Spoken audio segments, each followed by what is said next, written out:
Marcus Spears of the Mothership, NFL analyst. You can see him at 4 Eastern weekdays on ESPN. Laura Rutledge, Ryan Clark, Mina Kimes, Dan Orlovsky. Which fan base should feel worse today, Big Swagoo? Washington Commanders. Okay. Commander. Listen, man, first of all, you could see the frustration boiling over from everything that's going on. Ron Rivera having to clear up calling out Carson Wentz last week and saying, I didn't mean that. It's a lot of I didn't mean that going on in Washington right now. They need to figure something out.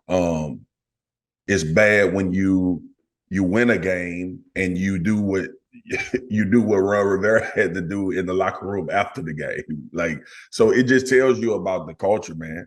And this is the antithesis of it starts from the top. Yeah. Okay. That is like, if it was any definition of usually your company or whatever you're associated with is going to be a reflection of the person that's in charge. Well, here's your definition of that. Winning or losing, but you could see it, man. You could see dejected, especially with the way the game was played. You get a win against Chicago, who everybody acknowledged before the season is not good, and it didn't even feel like a win, DP. It didn't even feel like a win. I agree. Yeah, it's one of those we won. Let's not spend too much time celebrating this. But I'm trying to assess Justin Fields. I got an idea who Carson Wentz is going to be the rest of his career. Justin Fields, I just don't know, because normally a young quarterback is not playing on a really bad team. They would ease you in. But now when they draft you first round, top 10, you're playing right away no matter what the lineup and talent level is around you. Well, here's the problem. And I'm so glad we have an example of how much coaching matters. Do you see what Brian Daboll is doing in New York? And remember how we talked about how terrible the New York offensive line was and how bad Daniel Jones was? Well, we seeing coaching overcome some of that. But explain what he's doing, though. Okay, so just strictly on the field, DP, from a football context, a lot of it now is Daniel Jones on the move, using his athleticism, i.e. that's what Luke Getsy should have did last night, okay? Max protection, keeping 6 or 7 more guys in to give Daniel Jones that time, because Daniel Jones' mind has been warped from his early years in New York. Like, he's dealing with what we're watching Justin Fields deal with right now. But just like Sam Darnold did with the Jets. Absolutely. I can't tell you how many times last night looking at that game where in 2 seconds, Justin Fields had to get out of the pocket or he was getting hit. The dude got hit so much last night. I didn't know if he laid on the ground after like 4 hits in that game. And I'm thinking, like, what is happening right now with this offensive line? So what Daboll has done is he's identified his best player on the team is Saquon Barkley. His quarterback has been in a bad situation. And now I'm going to coach to his elite abilities. Daniel Jones' elite abilities is his athleticism and his accuracy, how he can place the ball. So if he has time and getting him away from the rush, he can actually throw the football and complete passes.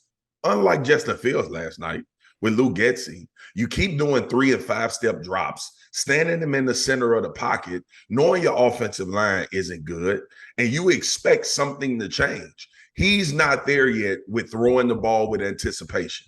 It takes most young quarterbacks a year or 2 to figure that out in the NFL game, that your guy is open when you don't think he's open. But you're not giving them a chance with a bad offensive line and obviously with the play calling.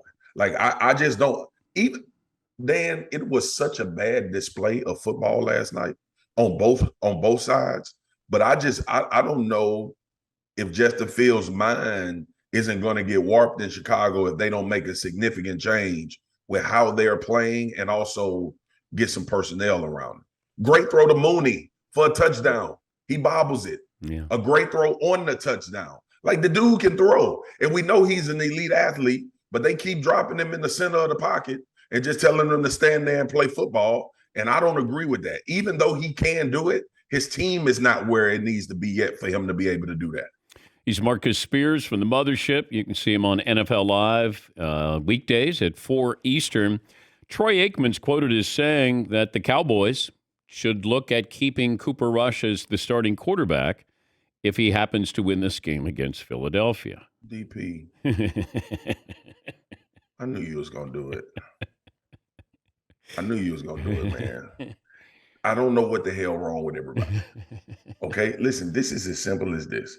And I keep saying it. I even cursed on Twitter, okay? Whoa. I curse a lot on Twitter, but I cursed on Twitter about this. When Dak Prescott is healthy enough to come back to play, he's going to play. Let me put that out there. This great mojo, all of this karma, all of this stuff, okay? It's great. I'm happy for Cooper Rush. I'm happy that the Cowboys are winning. You don't know one bigger fan outside of Michael Irvin than me of the Dallas Cowboys. That's in the national media. So I get it.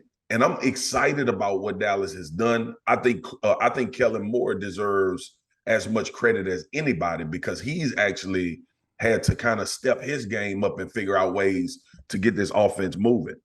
But DP, we know the test is this week. And I'm telling you right now, you ain't going to be able to throw for just 100 yards with 0 touchdowns and win this game. As good as the defense is in Dallas, and I think they are elite as it gets when it comes to all of the units in the league, this is going to be about your quarterback making plays continuously throughout the football game. That's the type of pressure that's going to be put on Cooper Rush. And then if he responds and answers, great. And if Dak is healthy, Dak could be playing against Detroit. I also wonder, though, and I said this to Chris Collinsworth yesterday, because they have the game on NBC on Sunday night. You have a blueprint here for success, right? You're running the football, playing great defense. When Dak comes back, why not adhere to the same blueprint? Now, you might throw it a little bit more, but it doesn't feel like that's what's going to happen here. So explain that to me, Marcus.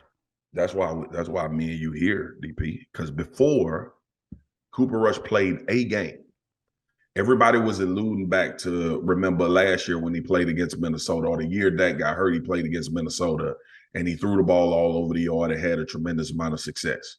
And that's the game that everybody relatively start talking about. Like, this is who we can be with Cooper Rush. No, Kellen Moore decided, okay, I got an offensive line that is coming along with a bunch of guys that's playing together for the first time. The easiest way to build rapport with an offensive line is to run the damn football. Everybody that's been covering football for any length of time knows that that is how you gel an offensive line as fast as possible.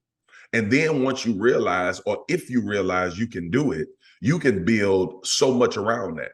We did an 8-minute segment on NFL Live, I think a week ago, about the play action and how important it has become again in the NFL. Everything had been so spread out. Everybody was in shotgun every play. And the Cowboys finally had the epiphany that even when they built the team, when Dak took over for Romo, this was the blueprint that they wanted to use. We had Zeke Elliott as one of the top 3 running backs in the NFL. The offensive line was one of the best run blocking offensive lines, and everything for Dak worked off play actions. It's very similar to what we're watching right now. So, yes, keep this same template. Now, DP, doesn't mean you're going to be able to. No, teams get better, and you're going to have to throw the ball. You may find yourself down. I don't know with this defense if you're going to find yourself down too much. So you may be able to stay within what you want to do. But ultimately, man, yeah. And this is why Kellen Moore deserves some credit. And maybe by none doing of his own. But you know, when you take a step down with the ability of your quarterback, you have to become more creative as an offensive coordinator. You got to figure out ways to help this guy in certain situations. And if you keep this same energy when Dak gets back, what I've been seeing, DP, is receivers that are wide open off play action. I've been seeing Tony Pollard touch the ball a lot more. I've been seeing Zeke being used in between the tackles and on the perimeter. All of these things become stagnant when you got Dak because you want to tee it up and throw the ball 40 times and have the number 1 offense in the league instead of winning games. the formula for Dallas these past 4 wins have been take care of the football, run the football, and don't put our defense in bad situations. And it's paid dividends for them. Should the Chiefs be underdogs to the Bills at home? No, I grapple with this one, DP, because I love, first of all, both of these teams. And I do believe the Bills from 1 through 53 is probably a more talented team outside of the quarterback. But I think Pat makes up for like 3 guys. I ain't gonna even lie, bro. I'm not trying to be funny. I think the dude make up for 3 guys.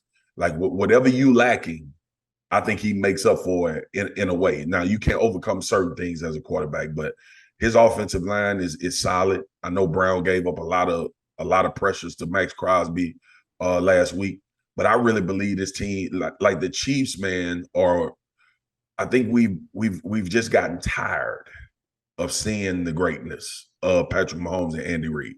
Okay, and this Buffalo team, when they added Von Miller, obviously brought him over because of what happened in the playoffs last year. But Patrick Mahomes has been playing against people like this since he got in the league. He's been playing against elite rushers. He was under a lot of duress against the Las Vegas Raiders. Dude had to come back from 17 points down in that game. So I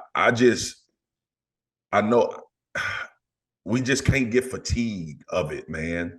Like what they're doing, and I know missing Tyreek is a thing, but what he's been able to do and what he's been able to accomplish, like throughout the duration of his time, and for this team not to be changed as much as we think, they're actually solid on defense. I thought that would be their Achilles heel. They're solid on defense, not great, but they make opportunistic plays. I just don't see Patrick Mahomes being an underdog at home unless he playing with 4 or 5 guys hurt. And that ain't the case in this situation. Great to talk to you. Have a great weekend. Thanks for joining us as always. My brother, you know it. I'll talk to you soon. Could you put Mike Greenberg in that safe right behind you? Could you, what is in that safe right behind you? It's a lot of hunt. DP, you see? Yeah. You see my deer right there? Yeah. Yeah, I hunt, man. Me and my son hunting fish. We're going fishing tomorrow, actually. But my guns are in that safe. Okay. Yeah. Wrong house to try to enter. Okay.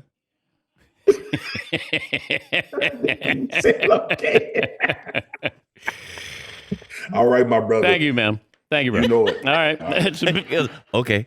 Marcus Spears, ESPN NFL analyst.